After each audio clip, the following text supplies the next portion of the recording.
Study IQ IAS, अब तैयारी हुई affordable. New Horizons of Public Administration Mohit Bhattacharya ji के द्वारा लिखित बुक के चैप्टर नंबर 5 के पार्ट 4 में आप सभी का स्वागत है। So let us start this lecture. This is about the various observation the scholars have done about the Weber's model of bureaucracy, and David Beetham ने 3 एस्पेक्ट्स बताए हैं वेबेरियन थ्योरी के technically efficient instrument of administration के रूप में weber ने अपनी bureaucracy को देखा. So that was the one of the point. Another is second aspect of his theory refers to bureaucracy's inherited tendency to exceed its instrumental function to become a separate force. अब मतलब ये है कि bureaucracy किसी भी समाज में जब होती है तो उसको जो कार्य दिया जाता है वो उससे भी बियॉन्ड जाने लगती है और पावर को एक्यूमुलेट करने लगती है. रादर वो एक तरीके से सेपरेट फोर्स बन जाती है. So as a separate power group, separate status stratum within the society. और ब्यूरोक्रेसी जो कार्य है आपकी गोल सेटिंग का, मतलब पॉलिसी मेकिंग का, किस तरीके से जो भी लोग हैं उनको संतुष्ट किया जाएगा, उसमें भी अपना प्रभुत्व बनाने लगती है. और जो ट्रेडिशनल गोल है एरिया है आपका ऑफ द पॉलिटिशियंस, उस एरिया को भी डोमिनेट करने लगती है. क्योंकि आपने पहले भी पढ़ा है चैप्टर्स में जो हमने डिस्कस किए हैं कि पब्लिक एडमिनिस्ट्रेशन के लिए जब ब्यूरोक्रेसी कार्य करती है तो वहां पर जो पॉलिटिशियंस हैं have no match against the technical superiority of bureaucrats in terms of knowledge. और 1960s 70s के समय का अगर हम देखें, भारत की ब्यूरोक्रेसी में भी यही देखने को मिलता है. फिर 70s 80s के बाद पॉलिटिसाइजेशन जब ज्यादा हुआ तब पॉलिटिशियंस के हाथ में धीरे धीरे पावर आती हुई दिखती है. Class structure of bureaucracy. Class structure of bureaucracy का मतलब है कि ब्यूरोक्रेसी उस स्ट्रक्चर, उस क्लास के दायरे में ही फंक्शन करती है जहां से वो ड्रॉ होती है. और उसका जो उद्देश्य होता है, अगर ये हम प्रोलिटेरियट्स की बात करें और ये बुर्जुआ क्लास की बात करें, तो ब्यूरोक्रेसी इस क्लास को रिप्रेजेंट करती है, डोमिनेंट क्लास को. और ब्यूरोक्रेसी की सारी आदतें, ब्यूरोक्रेसी की सारी वैल्यू सिस्टम, ब्यूरोक्रेसी किस चीज को प्रोमिनेंट रूप से उभारती है, वो सब केवल इसी और इसी क्लास इंटरेस्ट को सर्व करने के लिए जाता है. So in his most important essay in Political Polemics, Parliament and Government in Newly Organized Germany, Weber wrote explicitly, स्पष्ट रूप से, so problem of Beetham Herrschaft or rule of officers which in his view were different from the bureaucracy. अब rule of officers की जब अब बात कर रहे हैं तो उन्होंने पाया, वेबर ने, कि जो ऑफिशियल क्लास है ये अपने आप में जो उन्होंने ब्यूरोक्रेसी का मॉडल बताया उससे भी बियॉन्ड पावरफुल हो जाती है. और ये इतनी पावरफुल हो जाती है कि और किसी भी ऑर्गन को सही से काम नहीं करने देती. तो वेबर ने नंबर ऑफ मैकेनिज्म देखे अपने मॉडल में. एल्ब्रो ने वेबर के मॉडल में कुछ मैकेनिज्म देखे. उनकी पढ़ाई के अनुसार वेबर ने ऐसी बात करी है कि इन मैकेनिज्म के द्वारा, 5 मैकेनिज्म के द्वारा, एल्ब्रो ने वेबर की राइटिंग में देखा कि कुछ कंट्रोल किया जा सकता है. अब पब्लिक एडमिनिस्ट्रेशन के बैच अभी रनिंग स्टेटस में है. आप 14 सितंबर तक एडमिशन ले सकते हैं. SC लाइव कोड का यूज करिए, मैक्सिमम डिस्काउंट पाइए और केवल 15,999 में अवेल करिए इस ऑफर को. साथ में यहां पर आपको 1 से 4 PM रोज लाइव क्लासेस मिलेंगी. प्रीवियस ईयर क्वेश्चंस का डिस्कशन मिलेगा. आंसर राइटिंग लाइव बैच में करने का और प्रैक्टिस करने का मौका मिलेगा. इसके अलावा 12 सेक्शनल और फुल लेंथ टेस्ट, मतलब 8 इसमें सेक्शनल टेस्ट होंगे और 4 फुल लेंथ टेस्ट मिलेंगे. PDF मिलेगा आपको सारे के सारे क्रक्स मटेरियल, जो स्टडी मटेरियल है. किताबों को ज्यादा टाइम वेस्ट करने की, पैसा वेस्ट करने की जरूरत नहीं. हैंड रिटन नोट्स मिलेंगे. इसके अलावा IIPA और EPW के आर्टिकल्स के डिस्कशन, बहुत सारी केस स्टडीज, ये सब आपको मिलने वाला है तो देर ना करते हुए और मौके का फायदा उठाएं, अपनी तैयारी को किक स्टार्ट करें, जर्नी को यूपीएससी क्रैक करने की। सो हम बात कर रहे थे आपसे कि एल्ब्रो ने जो वेबर की राइटिंग्स में पाया, सो ये कुछ सुझाव दिए गए कि क्या इन माध्यमों से जो आपकी ऑफिशियल क्लास है उसके पास जो अनलिमिटेड पावर आ जाती है, कुछ चेक करी जा सकती है क्या। तो कॉलेजियलिटी जो वर्ड है वो कॉलेजियम से आ रहा है। इसका मतलब है कि matter of group decision making, जैसे कि हमारे आपके सुप्रीम कोर्ट और हाई कोर्ट में जो जजों की नियुक्ति होती है उनसे भी संबंधित। सो कॉलेजियम है कि डिसीजन मेकिंग में आप क्या कर लें, मोर देन मोनोक्रोमैटिक से ज्यादा मोनो से बियॉन्ड जाते हुए मल्टीपल जो स्टेक होल्डर्स हैं वो ले लें।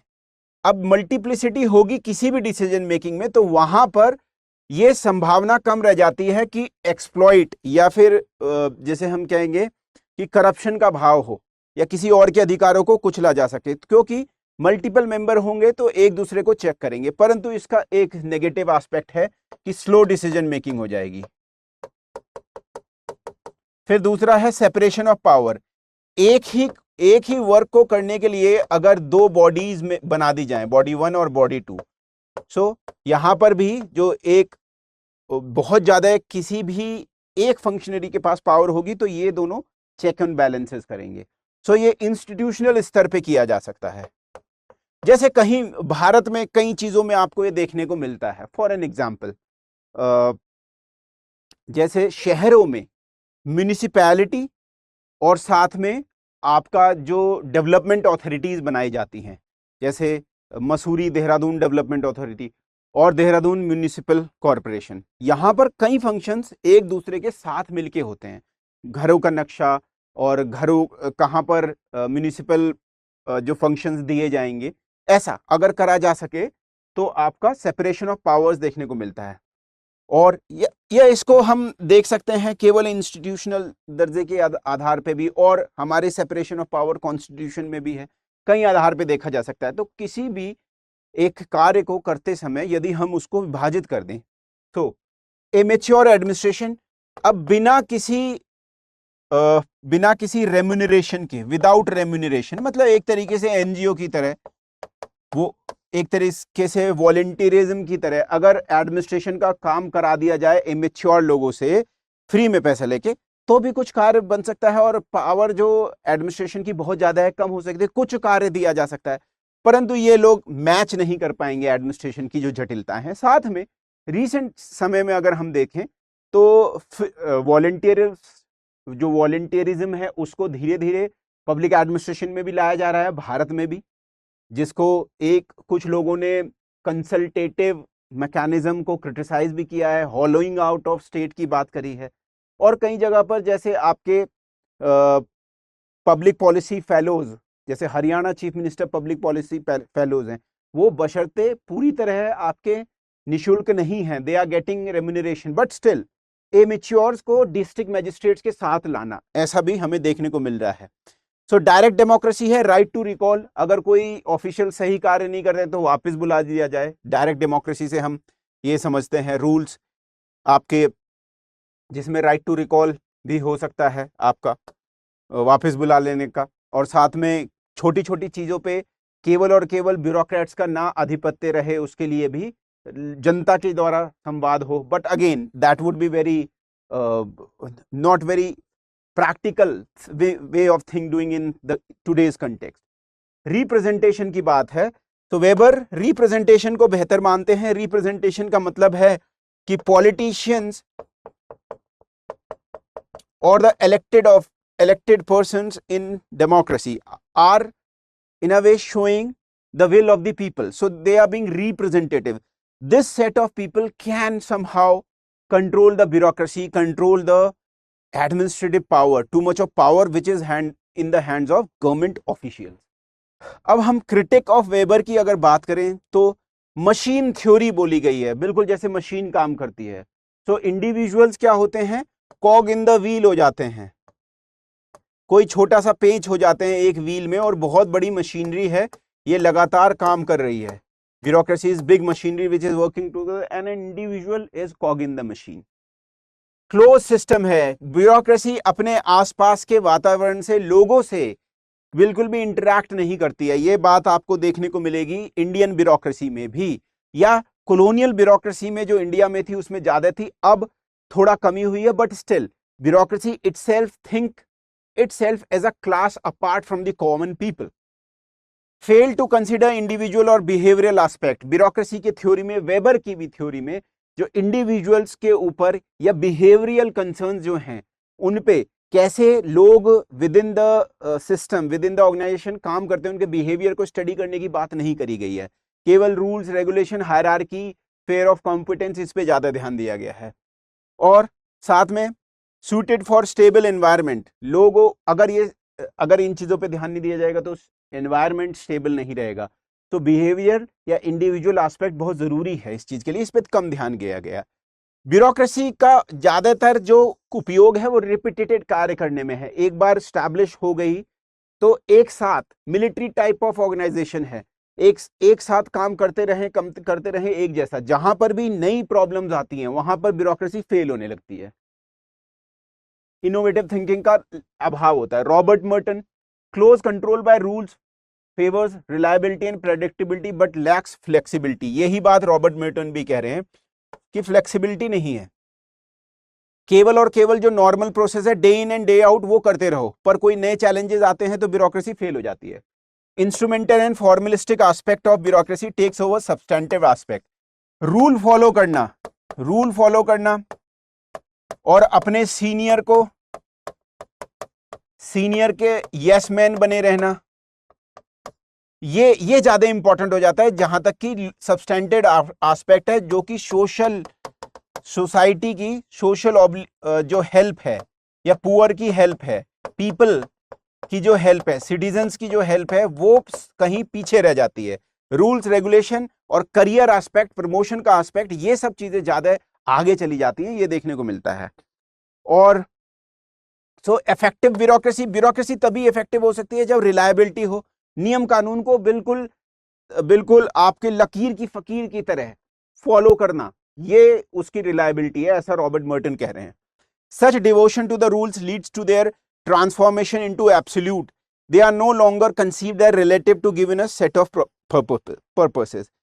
सो एब्सोल्यूटनेस आ जाती है कि रूल्स फॉलो करना है, जो ओवरऑल पर्पस है, जिस चीज के लिए बनाया गया था कि लोगों की हेल्प करो, वो पीछे रह जाता है। और नियम अनुसार कार्रवाई करो, जो भाव आपको सरकारी फाइलों में देखने को मिलेगा वो आपका blind adherence to the just senior, वो ज्यादा बन के रह जाता है।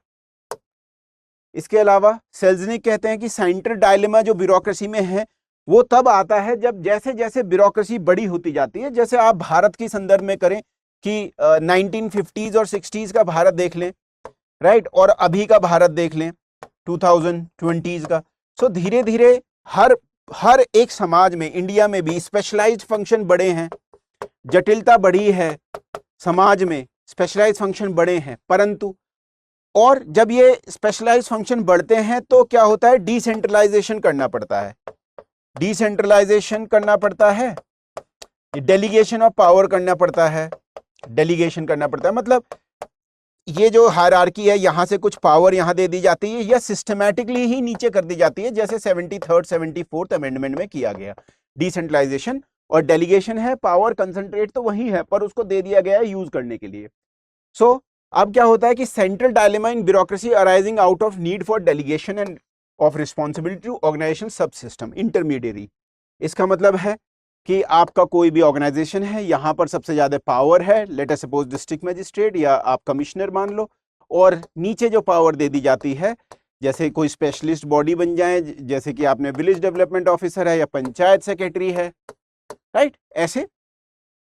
पर यहां पर एक दिक्कत आती है इंटरमीडिएट को, complex organisation, need for decentralisation और डेलीगेशन। और ये जो नीचे वाली ऑर्गेनाइजेशन है, सब सिस्टम है, इंटरमीडिएरीज हैं, ये अपने खुद के गोल्स बना लेते हैं। ये जो ऑर्गेनाइजेशन के गोल्स हैं उन जैसे ही मिलती है पावर, क्योंकि वहां पर भी तो ब्यूरोक्रेटिक टेंडेंसीज हैं, ये अपने अलग गोल बनाने शुरू कर देते हैं। और टोटल जो आपका ओवरऑल गोल्स थे उसमें गोल डिस्प्लेसमेंट हो जाता है। यहां पर ये कुछ और नीचे पावर, अपने को पावर सेंटर यूज करने लगते हैं, करप्शन होने लगता है और यहां पर नेपोटिज्म दिखने लगेगा, जो कि यहां पर एनविसेज नहीं किया था जब इनको ये दिया जा रहा था पावर। आप देख लीजिए 73rd 74th अमेंडमेंट में भी आपको ऐसा देखने को मिलेगा। तो ये भी एक कंसर्न है, क्योंकि हर चीज एक तरीके से बहुत ही कंट्रोल्ड करने चाह रहे हैं, तो नीचे वालों को भी बहुत कंट्रोल करके ही रखने का प्रयास किया जाता है, और जब वो होता नहीं है तो फेलियर आते हैं। Alvin Gardner advances the thesis that bureaucratic techniques produce their own reactions. अब ब्यूरोक्रेसी जब पावर देती है या ब्यूरोक्रेसी कुछ ऑर्गेनाइजेशन या सब सिस्टम्स में पावर दे देती है, तो फिर वहां पर उनको कंट्रोल करने के लिए और लॉज बनाए जाते हैं, और जिनको पावर एक बार दे दी गई है, लेट अस सपोज आप इंडियन कंटेक्स्ट में समझने की कोशिश करिए कि डिस्ट्रिक्ट मजिस्ट्रेट ने नीचे पावर दे दी है, अब उनको कंट्रोल करने के लिए धीरे धीरे देखने को मिलता है कि जो नीचे के लोग हैं वो सही से काम नहीं कर रहे हैं, तो डिस्ट्रिक्ट मजिस्ट्रेट 4 और नियम बनाते हैं। ये 4 और नियम और ज्यादा ब्यूरोक्रेसी को जन्म देते हैं rather than solving the problem. तो ये है उसका जो क्रक्स है। Alvin Gardner advances the thesis that bureaucratic techniques produce their own reactions. जब जैसे जैसे यहां पर बैठे हुए लोग आप पावर नीचे देंगे, तो यहां पर के लोगों को और कंट्रोल करने के लिए इनको पसंद नहीं आता है, ये जो कंट्रोल है, ये जब पसंद नहीं आ रहा है, इनके अनुसार काम नहीं कर रहे हैं, तो ये और नियम बनाते हैं। Organisation rule tend to define the minimum level of accepted behaviour, कि आपको ऐसा करना ही होगा, ठीक है। और जैसे जैसे मैनेजर्स को become aware of their subordinate behaviour, they respond by enacting additional rules and procedure. इसका मतलब है कि आपको कहा जाता है कि लेट अस सपोज आसान भाषा में कि 8 घंटे काम करना है या 100 लोगों का कार्य करना है, या फिर आपको दूरस्थ गांव तक भी जाना है, पर वहां पर देखा गया कि दूर गांव में लोग जाते नहीं हैं, वहीं से फोन करके कह देते हैं। तो अब नया नियम क्या बनाया जाएगा, इमेजिन कर लो, अगर आप एजुकेशन ब्यूरोक्रेसी में हो और आप बेसिक शिक्षा अधिकारी हो या डीएम हो, और आपको ये पता चलता है कि जो स्कूल टीचर्स हैं वो जा ही नहीं रहे हैं अपने, ऐसा भी उत्तर प्रदेश जैसी जगहों पे मैंने देखा है, सुना है कि जो सरकारी टीचर्स हैं वो क्या करते हैं, अपने टीचिंग के लिए एक प्राइवेट व्यक्ति 1/3 1/4 10-12 हज़ार पे रख के भेज देते हैं और खुद आराम से रहते हैं। ऐसा सूचनाएं आई। उसके बाद क्या किया गया, और नियम बनाए गए कि अब आपको जाके स्कूल से रोज सेल्फी लेनी है और अपलोड करनी है। ये हो रहा है व्हाट्सएप ग्रुप में, ठीक है। सो यही जो गार्डनर कह रहे हैं, अगर मैं इंडियन कॉन्टेक्स्ट में आपको समझाऊं कि manager become aware about their subordinates behaviour, they respond by enacting additional rules and procedure. अब ये जो एडिशनल रूल्स और प्रोसीजर हैं, ये अपने आप में, जैसे मैंने शिक्षक की बात करी, शिक्षक का कार्य जो शिक्षा देना है, उसमें अब वो ज्यादा उलझेगा कि मैं 3 बार कैसे फोटो लूं और भेजूं, right. So this is just I am trying to link the Indian context with the book, so this happens on the ground. So अभी उसका कोई चारा भी नहीं है, करना ही पड़ेगा जब शिक्षक नहीं जा रहे हैं तो। So it leads to tension between manager and subordinate, thus displacement of organisational goal. जो पढ़ाने का कार्य है वो नहीं हो रहा है, और ये ज्यादा चिंता है कि फोटो भेजना है। There have been writers like Presthus who are of the view कि वेबेरियन जो प्रोडक्ट है मॉडल, वो एलियन कल्चर का एक भाग है, और वो भारत जैसे डेवलपिंग सोसाइटीज के लिए क्या है, नाकाफी है। क्योंकि अगर आप यही देखें, या आप FW रिग्स को भी पढ़ा होगा आपने कभी ना कभी पब्लिक एडमिनिस्ट्रेशन में, वहां पर भी वो मानते हैं, या फिर पूरा का पूरा जो पैराडाइम है आपका डेवलपमेंट एडमिनिस्ट्रेशन का जो पूरा का पूरा पैराडाइम है, वो 1950-60 के दशक में ये आया तो आपका वेस्टर्न लेड ही, परंतु फिर बाद में जो कंपैरेटिव पब्लिक एडमिनिस्ट्रेशन के स्कॉलर्स रहे हैं, FW रिग्स, उन्होंने भी कहा है कि साला मॉडल ब्यूरोक्रेसी एक छोटे सब सिस्टम की तरह काम कर रही है, और इसके साथ बहुत सारे आपके political, religion, caste, gender, regional, बहुत सारे क्या है फैक्टर्स काम कर रहे हैं, सब सिस्टम्स इफेक्ट कर रहे हैं। ऐसे ही है तो डेवलपिंग सोसाइटी के लिए ब्यूरोक्रेसी क्या रहती है, एक एलियन कल्चर लाती है, क्योंकि ये जर्मनी, या फिर वेस्टर्न यूरोप में इन पर्टिकुलर और अमेरिका में जो डेवलप्ड कॉन्सेप्ट हैं वो नहीं लग सकते हैं। तो observer of bureaucracy in developing countries have noticed behavioural aberration, मतलब अलग, reflecting society culture. Behavioural aberration, अलग से व्यवहार करती है वहां पर ब्यूरोक्रेसी, वहां के लोगों के लिए नाकाफी है, वो पर्याप्त नहीं है। और where the need to fulfil development programme was most urgent, जहां पर जैसे 1950-60 के दशक में सबसे ज्यादा जरूरी था लोगों की हेल्प करी जाए, पर वो नहीं हो पाता है और स्वयं को पोषित, सेल्फ एग्रेंडाइजमेंट होने लगता है या फिर गोल डिस्प्लेसमेंट होने लगता है। आप देखें 1952 में आपका कम्युनिटी डेवलपमेंट प्रोग्राम आता है, पर वो कम्युनिटी डेवलपमेंट प्रोग्राम के बाद 1957 में आपका बलवंत राय मेहता कमेटी आती है। क्यों आती है? क्योंकि 1952 के ये जो प्रोग्राम्स थे कम्युनिटी डेवलपमेंट प्रोग्राम, और नीचे जाना आपके ग्राउंड पे जाके, फेल हो गए। और किसने फेल किए? ऐसा लोगों का आरोप है कि ब्यूरोक्रेसी की वजह से फेल हुए। उस समय की ब्यूरोक्रेसी पॉलिटिशियंस को भी महत्व नहीं देती थी भारत में। तो वॉरेन बेनेस का मानना है कि जैसे जैसे 20th सेंचुरी में बेटर सिस्टम्स आएंगे, वहां पर ब्यूरोक्रेसी क्या होगी, पर्याप्त नहीं होगी, एप्रोप्रिएट एक मैकेनिज्म नहीं होगा समस्याओं को सुलझाने के लिए। सो 20th सेंचुरी की डिमांड्स को फुलफिल ही नहीं कर पाएगी bureaucracy. Vacuum would be filled by temporary work system more adapted and rapid to social change. अब आप देखिए, ये बहुत पहले का आर्गुमेंट है, 20th सेंचुरी की बात कर रहे हैं। 21st सेंचुरी की आज की अगर हम बात करें तो गिग इकोनॉमी है, ठीक है, गिग इकोनॉमी की तरह आप देख रहे हैं। तो टेम्परेरी वर्क सिस्टम का कल्चर आ गया है, आप मल्टीपल कंपनीज के लिए काम कर सकते हैं, मल्टीपल कंपनीज या ऑर्गेनाइजेशन, या फिर इवन लेटरल एंट्री जो है, वहां भी तो आप कुछ सालों के लिए भारत सरकार में आ रहे हैं। तो ये क्या है? ये चेंज हैं। और कॉन्ट्रैक्टिंग आउट जो है, कॉन्ट्रैक्टिंग आउट, अगर इसको हम इस वाक्य को न्यू पब्लिक मैनेजमेंट से भी लिंक करें, कॉन्ट्रैक्टिंग आउट, राइट। सो ये क्या है? ये जो टेम्परेरी वर्क कल्चर है वो ही आके इसको भर सकता है। आगे आगे देखेंगे।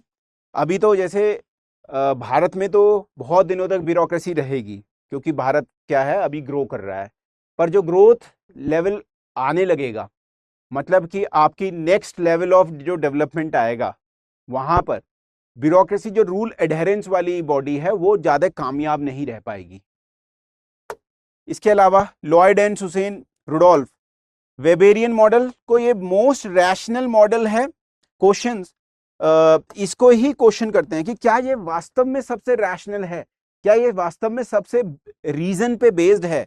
ऐसा इनको नहीं लगता है। So formal rationality and technology can contribute to organisational efficiency, पर ये टोटल सिस्टम में इनइफेक्टिवनेस भी लाती हैं, क्योंकि ये क्या करती हैं? एक सेंस ऑफ एलिनेशन पैदा करती हैं और रेजिस्टेंस पैदा करती हैं। और ब्यूरोक्रेसी एक तरीके से कंट्रोल्ड वे में काम कर रही है, परंतु ये एक रेजिस्टेंस भी पैदा कर रही है जो कार्य कर रही है उसी में। क्यों?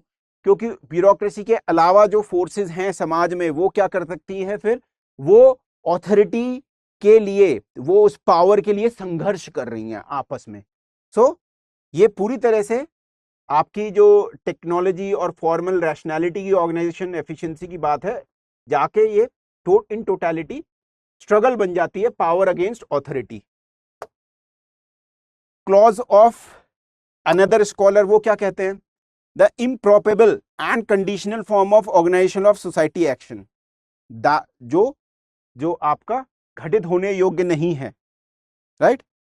Form of organisation of social action जो एक तरीके से आपका रैशनल नहीं है। Social action that precludes the thematisation of its own premises, जो रोकता है अपने ही प्रेमाइसेस, जिस आधार पे ब्यूरोक्रेसी बनी है लोगों के हेल्प होने से, उसको क्या करता है? रोकता है। The rule bound bureaucracy means that the premises of action are not at all disposable of the actor themselves, मतलब जो ब्यूरोक्रेट्स ऑफिसर्स काम कर रहे हैं वो यदि सही काम भी करना चाहें तो भी उनको लिमिट कर दिया जाता है। क्यों? All that is needed is blindly and mechanically apply the legal norms to specific situations. कि आप चाह तो रहे हैं कि मैं वास्तव में क्या करूं, कोई भी एक डिस्ट्रिक्ट में अगर डिस्ट्रिक्ट मजिस्ट्रेट की तरह हैं, आप ये चाह रहे हैं कि वहां पर जो पॉलिसी बनी है, लेट अस सपोज प्रधानमंत्री आवास योजना, उसमें कुछ प्लस माइनस खुद आधार पे कर सकूं, पर ऐसा है नहीं, क्योंकि ये यूनिवर्सल पॉलिसी बन के आ जाती है और आपको केवल और केवल कॉग इन द मशीन की तरह कार्य करना है। ठीक है, तो ये यहां पर क्या होता है, all that is need is blindly and mechanically applying the legal norms of specific situation. अभी ऐसा नहीं है जो किताब में लिखा है वो 100% ग्राउंड पे रिफ्लेक्ट होता है, क्योंकि ये आइडियल चीजें लिखी रहती हैं। ठीक है, सो धीरे धीरे आप देखेंगे कि ज्यादा से ज्यादा फ्लेक्सिबिलिटी भारत में भी आ रही है, और एस्पिरेशनल डिस्ट्रिक्ट्स हों या फिर आपने देखा होगा जो आपके पब्लिक एडमिनिस्ट्रेशन में एक्सीलेंस अवार्ड हैं, वहां पर इनोवेशन करने के लिए लोगों को प्राइज दिए जा रहे हैं। ठीक है, परंतु ओवरऑल जो आपको एक मैकेनिज्म दिखता है वो ऐसा ही है। The kind of bureaucratic rationality Offe calls the unadulterated realisation of norms, मतलब उसमें कुछ भी जो स्टैंडर्ड है, नॉर्मेटिव थिंग्स है, जो रूल्स हैं, उनको एडहेरेंस करना है। इन ब्रीफ ऑर्गेनाइजेशनल रैशनैलिटी ये बोला गया है। Under conditions of development, welfare state capitalism, the rationality of bureaucratic action does not guarantee, but rather perhaps conflicts with the functional rationality of political system. अब जो political system कराना चाहता है वो नहीं हो पाता है, और बल्कि जो रूल लागू होना, मतलब लकीर के फकीर होने वाली बात हो जाती है। ये है the rule bound bureaucracy system developing societies में क्या है, इनकम्पैटिबल है, मल्टीफेसेटेड एंड कॉम्प्लेक्स टास्क को नहीं कर सकता है जो कि डिमांड करे गए हैं सोशो इकोनॉमिक डेवलपमेंट में, जैसे पॉवर्टी हटाना है या फिर लोगों की हेल्प करना है, वो नहीं हो पाता है, रूल बाउंड हो पाता है। और ऑर्गेनाइजेशन की रैशनैलिटी कैसे पता चल रही है कि जितना, जैसे वेबर क्या कहते हैं कि आपकी लॉयल्टी इस तरह से चेक होती है वेबेरियन सिस्टम ऑफ ब्यूरोक्रेसी में कि आप कितना रूल्स को फॉलो कर रहे हैं। आप रूल बॉन्ड जितने हैं, जितने भी आप रूल बॉन्ड हैं, उतने ज्यादा आप रैशनल हैं, ऑर्गेनाइजेशनल रैशनल। पर ये टोटल जो रैशनैलिटी है ये लॉगर हेड्स है, मतलब बिल्कुल एक दूसरे से टक्कर खा रही है, अगेंस्ट है किसके, आपके जो पॉलिटिकल रैशनैलिटी है जो कि चेंज चाहती है। जो कि situation of speedy social reconstruction चाहती है। आप देखिए 1950 से और आज तक हम यही कह रहे हैं कि गरीबी है हमारे यहाँ, हम यही कह रहे हैं कि मनरेगा जैसी चीजें नीचे सही नहीं लग रही हैं, या जो आपकी एक बुक है पेपर टाइगर ब्यूरोक्रेसी, वो इसी की तरफ इंगित करती है। Very good book, you can read it, Nainika Mathur, Oxford University Press. Yes, paper tiger bureaucracy Uttarakhand के ब्यूरोक्रेसी के बारे में है। तो most post colonial society are faced with this dilemma. वो क्या कर रही हैं, जैसे भारत जैसे देश की ब्यूरोक्रेसी भी innovate new methods of administration, अगर कुछ लाने का भी काम करते हैं, वो भी ब्यूरोक्रेटिक डोमिनेंस से क्या कर दिया जाता है, पीछे खिसका दिया जाता है।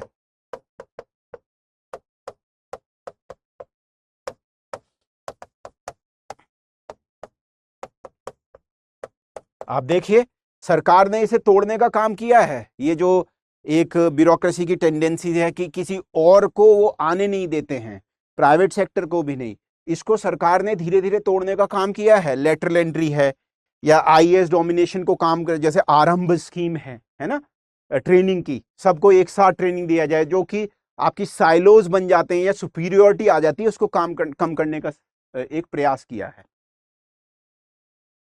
जेंडर इश्यूज इन ब्यूरोक्रेसी, वैसे तो वेबर कहते हैं कि ये टोटल रैशनैलिटी है, और जो भी ब्यूरोक्रेट्स आ रहे हैं they are based on meritocracy. Fine, तो मेरिटोक्रेसी है which rewards are determined by technical competence. Fine, जैसा आप काम करेंगे, और it rules out any other form of non rational evaluation, मतलब जहां पर भी तर्क नहीं है, जहां पर भी रैशनैलिटी का प्रिंसिपल नहीं है, जो यहां पर भी ऑब्जेक्टिविटी नहीं है, डेटा नहीं है, उसको मान ही नहीं रहे हैं। ठीक है, तो main women third gender, main हो विमेन हो, थर्ड जेंडर हो, रीजनल हो, रीजन हो, क्लास हो, या आपका जो आपकी स्किन कलर हो, कुछ नहीं। ठीक है, केवल और केवल टेक्निकल कॉम्पिटेंस है, ऐसा वेबेरियन मॉडल बताने का काम कर रहा है, पोर्ट्रे कर रहा है।